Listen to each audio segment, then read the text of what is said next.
The Bible is the most widely purchased, most thoroughly revered, and probably the most broadly misunderstood book in the history of human civilization.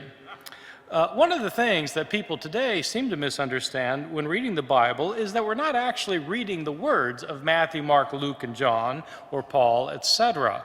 We're reading translations of these words from the Greek.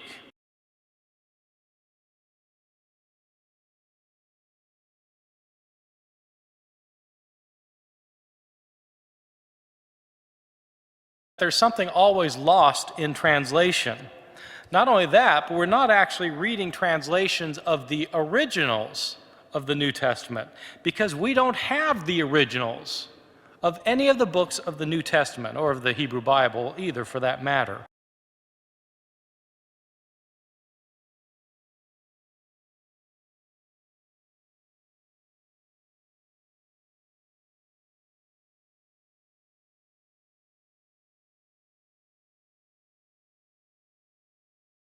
What we have are copies of the books of the New Testament that were made centuries later, most of them many centuries later. And these thousands of copies that we have, not having the original, but thousands of copies made centuries later, these thousands of copies that we have are all different from one another in lots of little ways and sometimes in big ways. There are all sorts of differences through our manuscripts, and there are two tasks confronting scholars with this textual situation. The first and kind of obvious task is to try and figure out what the authors wrote. The logic being that you can't know what Mark meant if you don't know what he said. And so you have to have his words. And so that's one obvious task that scholars have been involved with quite fervently since John Mill published his edition of the Greek New Testament in 1707. But the second thing that scholars have gotten interested in is seeing why the text was changed in the first place. By seeing how the text was changed, you can say something about what was happening in the lives and thoughts of the scribes who are otherwise anonymous and completely unknown to us. So we can learn about how scribes were maybe opposed to Jews, or how scribes were opposed to women participating in church, or how scribes were in support of particular theological views and opposed to other theological views. This kind of study of these manuscripts then can help us better understand the history of the church and thereby understand the history of the Christianity that's come down to us today.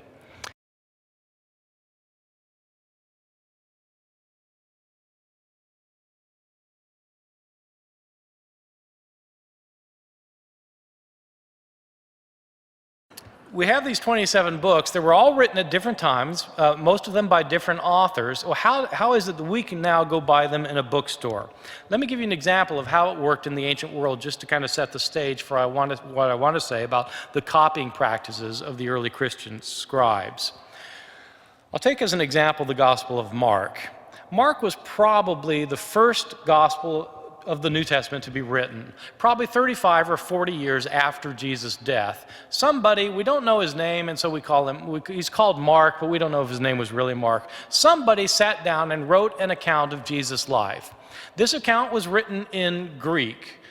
Jesus' own language was Aramaic, so that by the time somebody was reading Mark's gospel, they're already reading a translation of Jesus' words from Aramaic into Greek. When we read it, then it's been translated again into another language, English.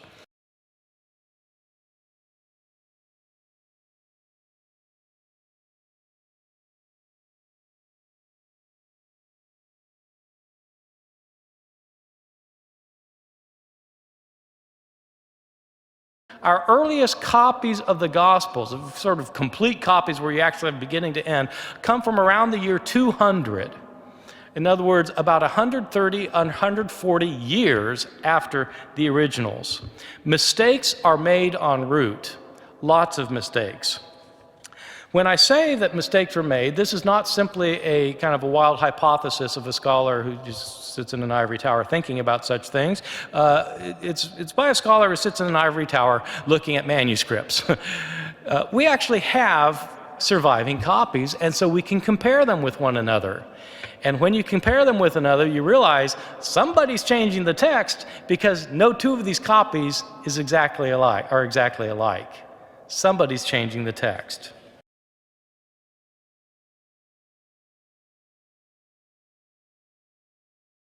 In the process, the original gets lost or destroyed or simply worn out.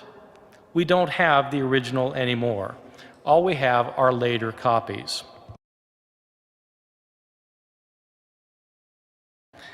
The New Testament, originally written in Greek, survives today in over 5,700 copies in Greek. Over 5,700 copies in Greek. When I say it survives in that many copies, when I say copy, I don't mean that we have entire copies of the Gospel of Mark that are in the number 5,700. I'm saying of any portion of the New Testament, we have complete or partial copies numbering 5,700. Some of these copies are in fact just little fragments that were discovered in trash heaps in Egypt, which are just a little piece of a page that happened to survive the ravages of time that might have a few verses written on front and back, and the rest of the book is gone. Well, we count that as a copy.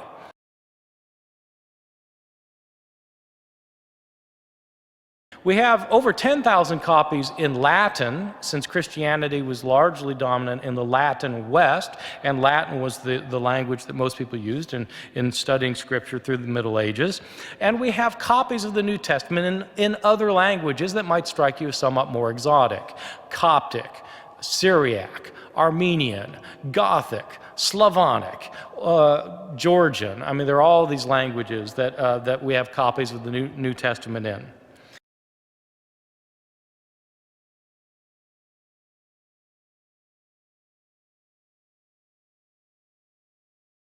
How many mistakes are found in these manuscripts of the New Testament that we have? This was a question that did not trouble people throughout the Middle Ages. It didn't seem to trouble the scribes who were copying their texts, or if it did trouble them, they don't say very much about it. It did begin to be troubling to scholars about 300 years ago. In fact, exactly 300 years ago, in the year 1707, there was a scholar who produced an edition of the Greek New Testament that caused a bit of an uproar because of what he found. So 1707, the New Testament had been put in printed form for nearly 200 years at this point. When printers were deciding what form of the text to print, they took older manuscripts, handwritten copies, and they decided which ones to put in movable type, and so print their manuscripts like that. And that was fine. And so for 200 years, there were copies of the New Testament in print based on manuscripts. But scholars started realizing that these manuscripts that the printed texts were based on were different from one another. And in 1707, the floodgates opened. There was a scholar at Oxford named John Mill. This guy, I think, is unrelated to the Victorian John Stuart Mill. John Mill, 1707, spent about 30 years looking at manuscripts of the New Testament in order to see where they differed from one another. He had access to about 100 manuscripts, and he read these manuscripts carefully and compared them line by line, verse by verse, to see where the differences were. And then he printed a copy of the Greek New Testament where he gave a line of the text, and at the bottom of this page, he gave places where he found differences among the manuscripts. Okay, so he gave an apparatus including the differences he found among his manuscripts. To the shock and dismay of many of his readers, John Mill's apparatus contained 30,000 places of variation among the manuscripts. 30,000 places where the surviving manuscripts he examined differed from one another.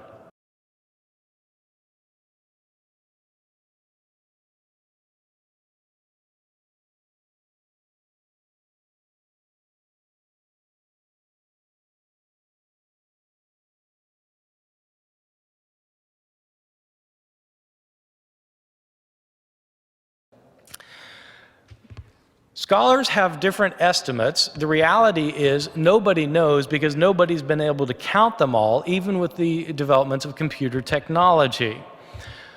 Some scholars say that there are 200,000 differences in our manuscripts, or 300,000, or 400,000.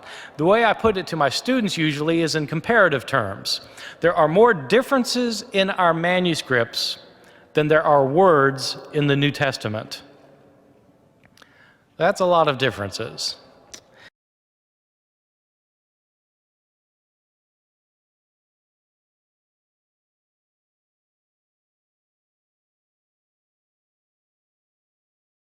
There are other changes in our manuscripts where it looks like scribes were paying full attention and knew fully well what they were doing and changed the text because they thought it ought to be changed, either because they thought somebody before them had made a mistake or because they wanted to straighten out some other problem.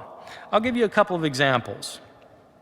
The Gospel of Mark, our earliest gospel, begins by saying, "Just as is written in Isaiah the prophet, behold, I send my messenger before your face who will prepare your way." Okay, very famous passage in Isaiah the prophet. The problem is this quotation from Scripture does not come from Isaiah. It comes from Exodus and Malachi. Scribes copying this and they got to this bit about it being from Isaiah, and they knew full well it didn't come from Isaiah. So what are they to do? Well, in later medieval manuscripts, the text is changed. In these later medieval manuscripts, it says, "Just as is written in the prophets, behold, I am sending my messenger before your face." See, it's getting rid of a potential problem of saying that a passage comes from Isaiah when it doesn't. So I think whoever did that probably just didn't do it by accident. Probably somebody did it on purpose.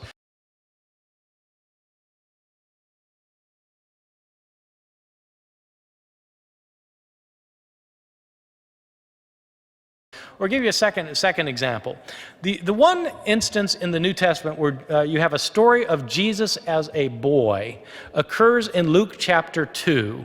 You know the story. Jesus is a 12-year-old, and they've gone to Jerusalem for a festival, and his parents have gone back in the caravan thinking that he's with them, but in fact he's not with them. He's back in Jerusalem. And then they realize after they've started the trip that he's not there, so they go back and try and find him. And after 3 days, Mary finds him in the temple. That, by the way, is not an accident, that it's on the 3rd day that she finds him. Right? This is foreshadowing Jesus' appearance on the 3rd day at his resurrection. See, it's foreshadowing at the beginning what's going to happen at the end. But anyway, Mary shows up and she finally finds Jesus in the temple, and she's upset. And she says, "Son, why have you treated us this way? Your father and I have been upset, looking all over for you." Your father and I?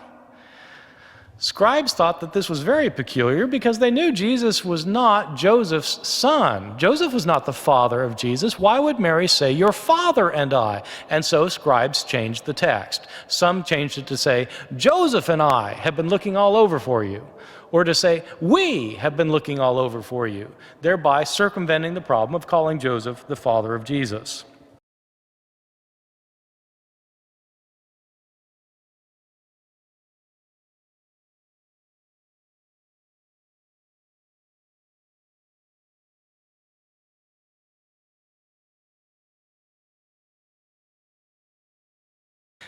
Well, these are all rather smallish kinds of problems, but I want to point out that there are, in fact, some big problems in the text of the New Testament, ones that actually affect passages that are near and dear to many people's hearts.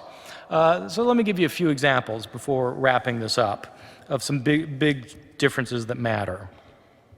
Probably the most popular story from the Gospels today is the story of Jesus and the woman taken in adultery.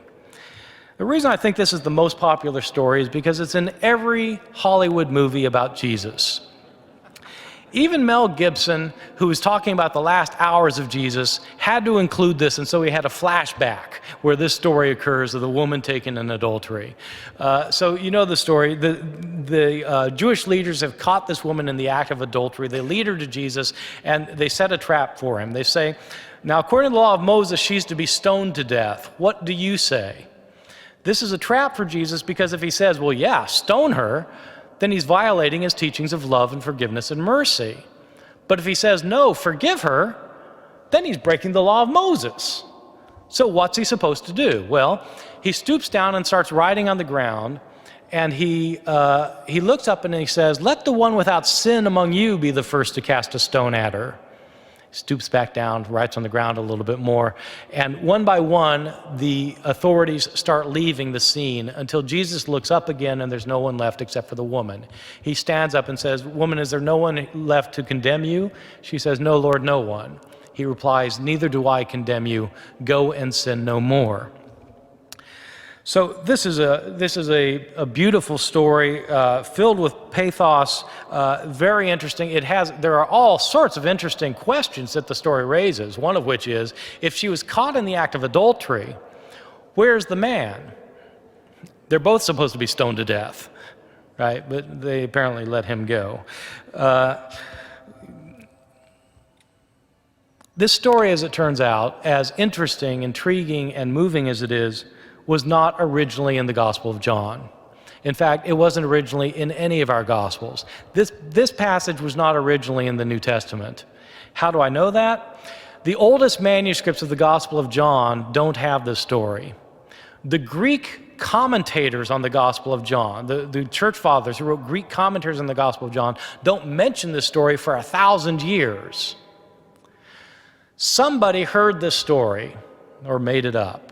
Heard it or made it up, and wrote it in the margin of a manuscript, probably. Somebody else took this manuscript and saw this story in the margin and thought it belonged in the text and put it in the text.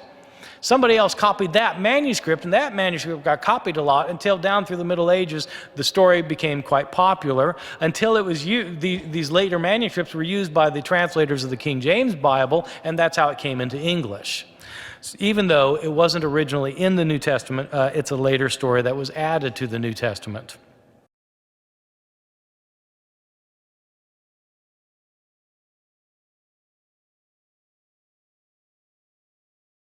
Give you a second example. These first couple examples I'm giving you are non-controversial among scholars. In other words, you're not going to find a lot of scholars who disagree with any of this. This is kind of standard fare. Another interesting passage is the last 12 verses of Mark's Gospel.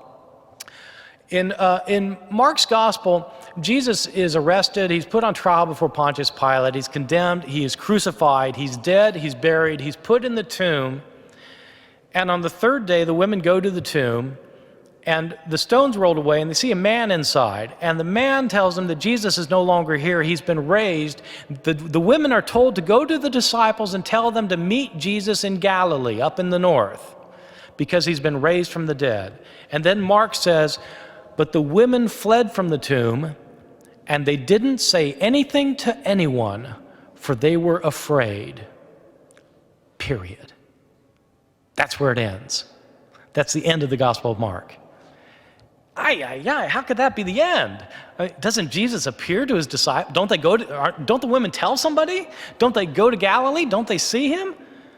Well, when scribes were copying Mark, they came to this end, for they were afraid, and they said, could this gospel end like this? And they said, no, it can't end like this, and so they added 12 verses.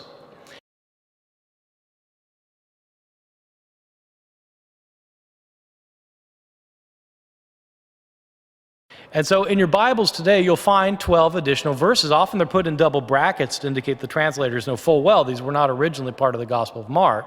These 12 verses, Jesus tells his disciples to go make disciples of all the nations, that if they make disciples, they're to teach them his commandments, that his followers will be able to handle snakes, and if they drink any deadly poison, it won't harm them. And then Jesus ascends to heaven.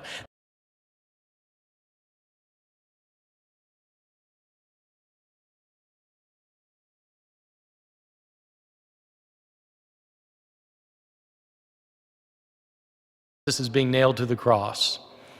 This is found only in Luke. You don't get it in Matthew, Mark, or John. In Luke's gospel, when Jesus is being nailed to the cross, Jesus cries out, "Father, forgive them, for they don't know what they're doing." In the early church, it was understood that Jesus was praying not for the Roman soldiers who were actually nailing him to the cross, but for the Jewish people who were responsible for him going to the cross in the first place.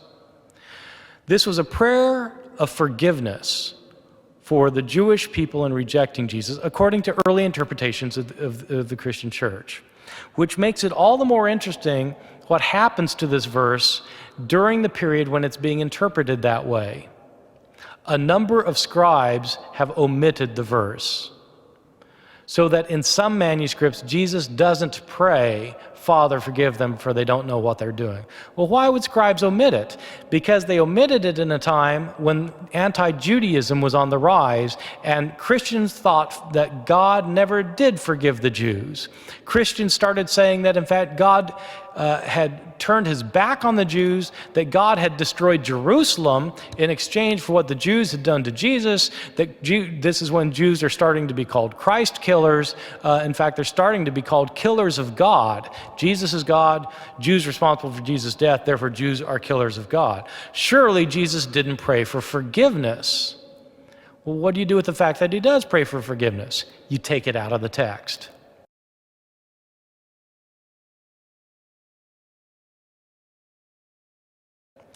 This is another instance, then, of scribes changing the text to make it say either what they want it to say or to make it say what they think it probably already means.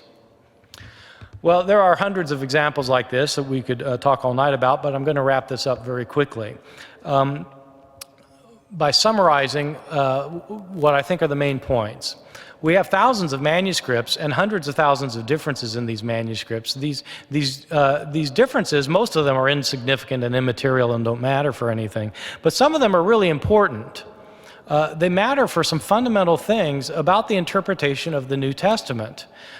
Does the Gospel of Luke teach that Jesus' death brings an atonement for sin? Okay, well, that's a historical question, and it depends which of the textual differences you go with. Does Jesus get angry, or does he feel compassion for the leper? Depends which text you read. In the Gospel of John, is Jesus called the only God or not? Depends which manuscripts you read. There are all sorts of differences through our manuscripts, and there are two tasks confronting scholars with this textual situation. The first and kind of obvious task is to try and figure out what the authors wrote.